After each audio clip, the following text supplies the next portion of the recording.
مولانا حبیب اللہ صاحب قاسمی کو بڑے ہی ادب و احترام کے ساتھ درخواست کرتا ہوں کہ حضرت والا آئیں اور اپنی مبارک نصیحتوں سے ہم سب کو محظوظ کیے.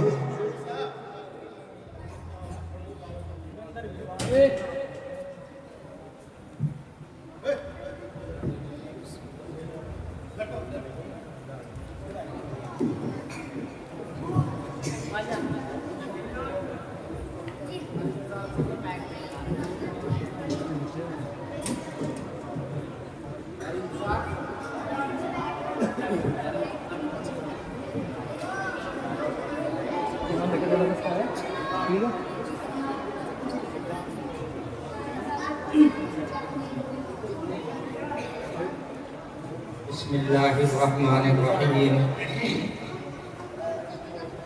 الحمد للہ رب العالمین والصلاة والسلام علی سید المرسلین سیدنا و مولانا محمد وآلہ واصحابہ اجمعین. اما بعد فاعوذ باللہ من الشیطان الرجیم. بسم اللہ الرحمن الرحیم. وَهَذَا كِتَابٌ أَنزَلْنَاهُ مُبَارَكٌ فَاتَّبِعُوهُ وَاتَّقُوا لَعَلَّكُمْ تُرْحَمُونَ.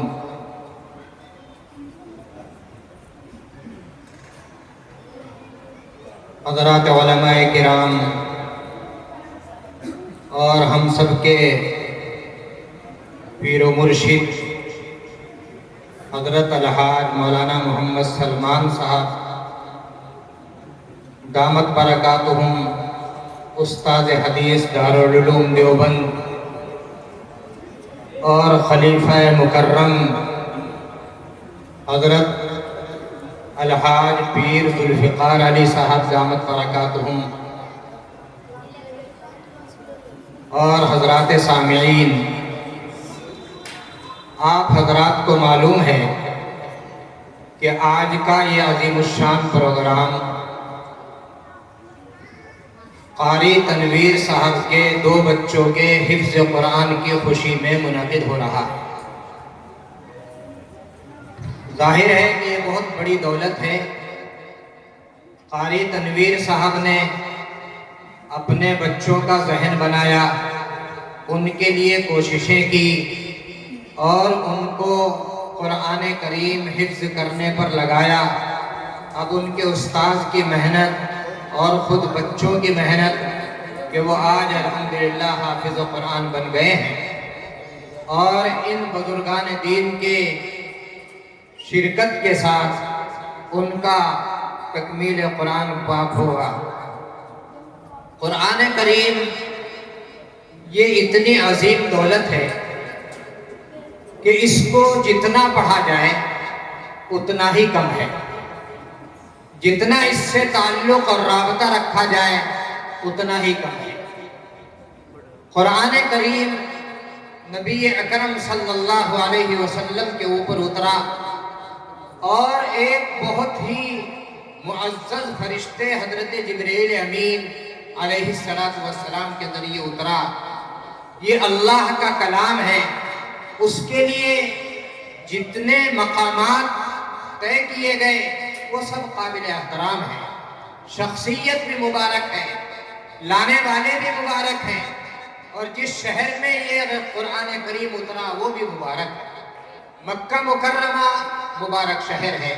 حضور اکرم صلی اللہ علیہ وسلم جن کے اوپر یہ قرآن کریم اترا وہ سید الانبیاء ہیں، خاتم المرسلین ہیں، اور جو اس قرآن کریم کو لے کر آئے ہیں وہ سید الملائکہ حضرت جبریل امین علیہ السلام ہے. جو مہینہ اس کے لیے منتخب کیا گیا وہ تمام مہینوں میں سب سے افضل اور سب سے اشرف ہے، یعنی شہر رمضان الذی انزل فیہ القرآن.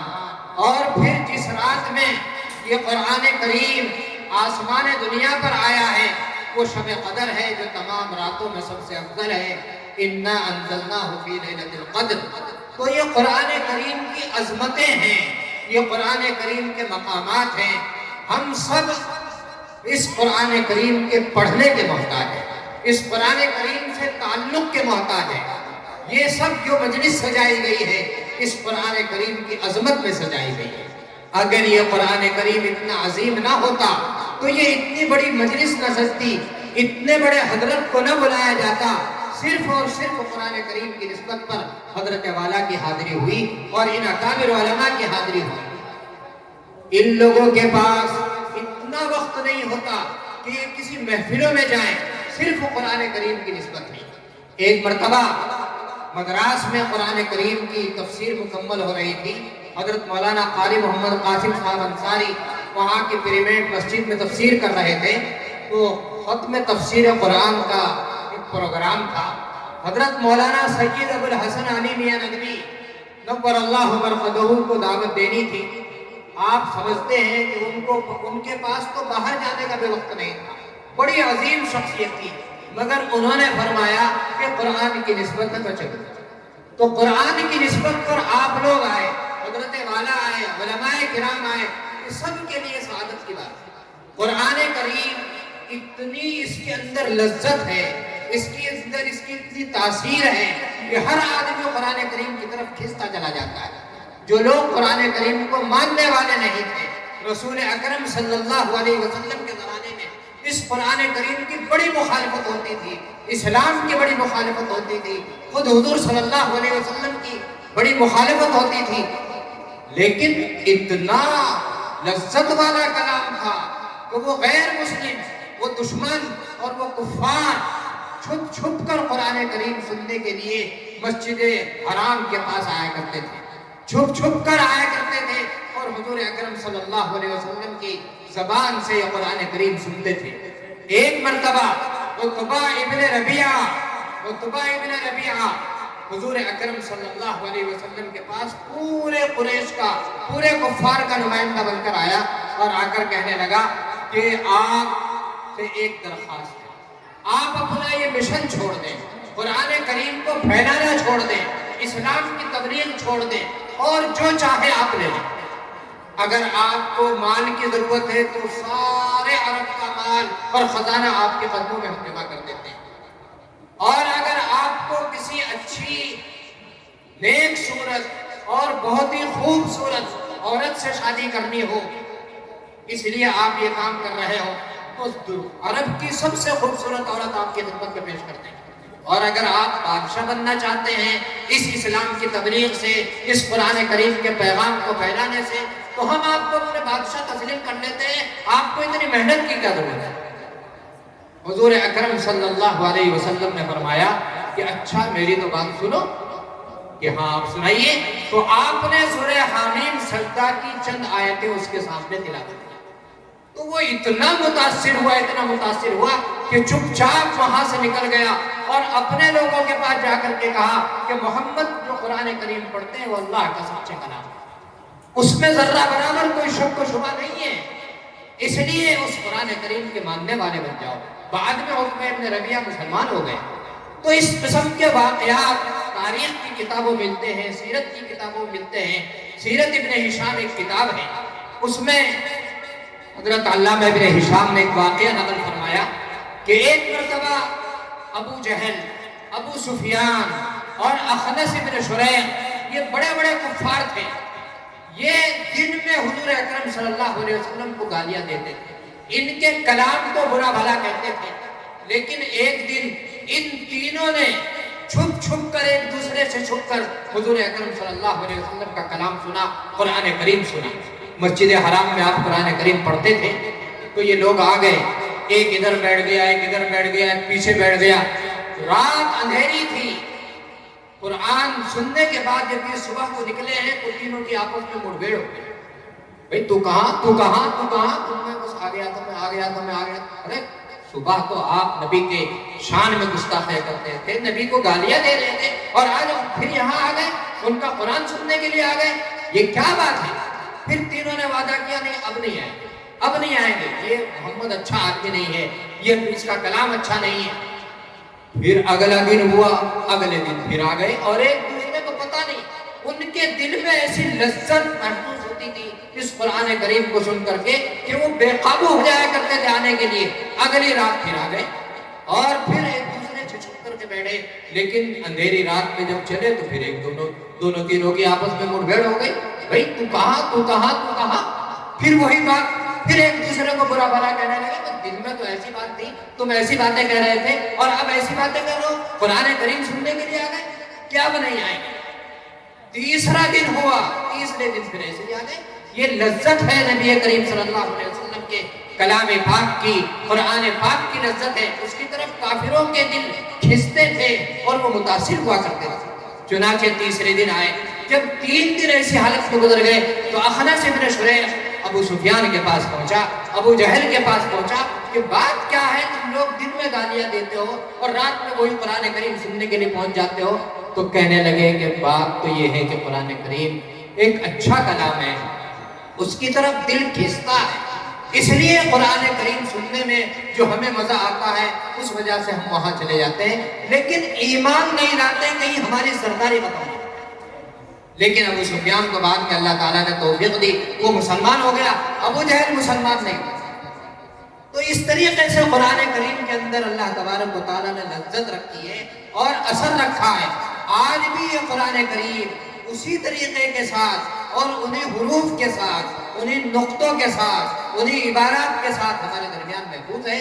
ہم قرآن کریم سے اثر قبول نہیں کرتے، یہ ہماری کمی کی بات ہے. قرآن کریم میں کوئی کمی نہیں ہے. قرآن کریم تو بالکل اسی طرح، اسی اعراب اور حرکتوں کے ساتھ آج بھی اسی طرح ہے اور قیامت تک ہے.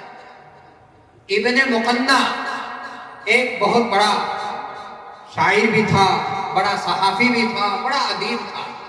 اس نے ایک مرتبہ یہ پلان بنایا کہ کیا ہے قرآن کریم، چلو میں قرآن کریم کا ایک مثل پیش کروں گا، اس کا ایک نمونہ پیش کروں گا. تو وہ روزانہ، بہت بڑا شاعر تھا، ادیب تھا، روزانہ ایک ایک 2 آیت لکھتا تھا ابن مقنع، اور لکھ کر کے پھر اس پہ غور کرتا تھا، پھاڑ دیا کرتا تھا. پھر لکھا، پھر پھاڑ دیا، پھر لکھا، پھر پھاڑ دیا. خود اسی کو قرآن کریم کا مثل جو لکھ رہا تھا وہ آیات اسے اچھی نہیں لگتی. ایک دن ایسا ہوا کہ ایک جگہ سے گزر رہا تھا، محلے میں سے ایک گھر میں سے قرآن کریم کی آواز آ رہی تھی. ایک بچہ قرآن کریم پڑھ رہا تھا. قال سآوی الى جبل یعصمنی من الماء قال لا عاصم اليوم من امر اللہ الا من رحم وحال بینہم الموج فکان من المغرقین. اس قسم کی 2-3 آیتیں انہوں نے سنی. سن کر کے کہنے لگا اب بھی قرآن کریم کو میں اس کا مثل بنانے کا ارادہ نہیں کرتا. جب ان 3 آیتوں میں اتنی بلاغت ہے، اتنی فصاحت ہے، تو پھر پورے قرآن کریم میں کتنی بلاغت ہوگی، کتنی فصاحت ہوگی. اس سے اتنا متاثر ہوا کہ اس نے اپنا ارادہ ترک کر. قرآن کریم کا مقابل کوئی لا سکا ہے، نہ لا سکے گا. قرآن کریم اسی طریقے سے جیسے نبی صلی اللہ علیہ وسلم پر اترا تھا اور جس طرح لوح محفوظ میں موجود ہے، قیامت تک موجود رہے گا، اور قیامت کے بعد بھی جنت میں بھی ہم اس کی تلاوت کریں گے. نبی کریم صلی اللہ علیہ وسلم تلاوت کریں گے، جنتی لوگ تلاوت کریں گے. اس لیے ضرورت اس بات کی ہے، زیادہ لمبی بات نہیں کرنی ہے، کہ ہم سب لوگ قرآن کریم سے اپنا تعلق پیدا کریں. قرآن کریم جتنا پڑھنا آتا ہے روزانہ تھوڑا تھوڑا پڑھیں. زیادہ نہیں پڑھ سکتے، 1 پارہ پڑھیں. 1 پارہ نہیں پڑھ سکتے، 1 پارہ پڑھیں. آپ کو اگر قل هو اللہ یاد ہے، قل هو اللہ احد اللہ الصمد لم یلد ولم یولد ولم یکن له کفوا احد، چھوٹی سی سورت ہے، سبھی لوگ پڑھنا جانتے ہیں، یاد بھی ہو گئی ہے. یہ قرآن کریم کی ایک چھوٹی سورت پورے دن میں پڑھتے رہیں، بہت اللہ تبارک و تعالیٰ کی محبتوں میں ہم شامل ہو جائیں گے اور قرآن کریم کی برکتیں ہمیں نصیب ہوں گی. اللہ تبارک و تعالیٰ ان دونوں بچوں کے دلوں میں حفظ کلام اللہ کو بسا دے، قرآن کریم کی محبت پیدا فرما دے. اور جن جن حضرات نے ان بچوں کے لیے محنتیں کی ہیں، ان کے والد گرامی، جنت میں تو ان کو اور آخرت میں تو ان کے تاج پہنایا جائے گا، اور بہت بڑی بشارتیں ہیں، مگر دنیا میں بھی ان کے لیے عزتوں کے فیصلے فرمائے. آمین. وآخر دعوانا ان الحمدللہ رب العالمین.